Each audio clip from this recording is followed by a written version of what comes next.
Wink, wink. So, og kapuyo mo sa Los Angeles, kibaw mo asa ni dapita, no? No? So, this is Beverly Hills. I'm in Beverly Hills right now.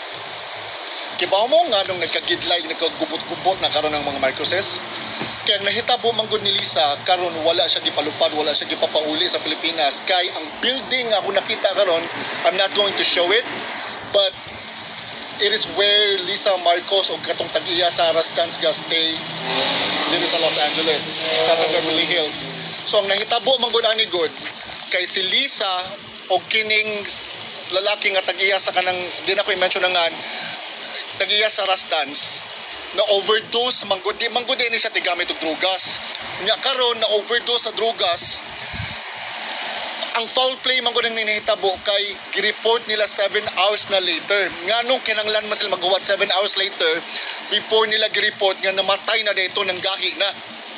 So mo to pag uli na nila karon, ginbestigahan sila, di man niya matubag. Kinanglan man sila itas og kanang if they were under the influence of drugs. Mo na karon nagkagidlay na sila. So sa paniog yun na diri karon sa Tibok, Los Angeles, especially sa kanang Filipino community here in the Beverly Hills area.